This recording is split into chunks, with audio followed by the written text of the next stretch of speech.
Hello，大家好，又係我 Christina。今日想同大家介紹第207座一個一房嘅單位。呢個單位嘅實用面積309尺。我哋而家即刻睇下。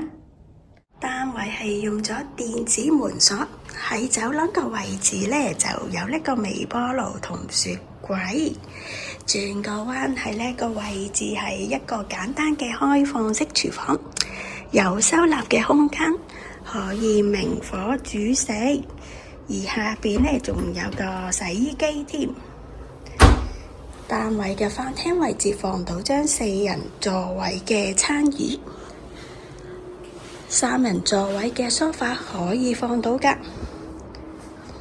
單位保養好新淨。景觀方面，主要望返自己內園嘅景緻。雖然係內園啊，咁但係因為高層啦，同埋咧本身咧嗰個距離感都好遠啊，所以完全冇壓迫嘅感覺。入返嚟再望多次下飯廳，我哋去主人房參觀下啦。主人房都幾大喎，放到張雙人大床，旁邊仲有個位置可以放個衣櫃。單位係屬於套房嘅設計啊，呢一邊係單位嘅浴室。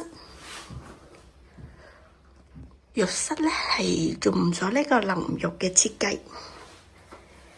而家呢單位呢係鎖匙盤嚟㗎。如果你哋都想睇，歡迎隨時揾我 Christina 睇樓啊。我嘅電話號碼係68062991。下集再見，拜拜。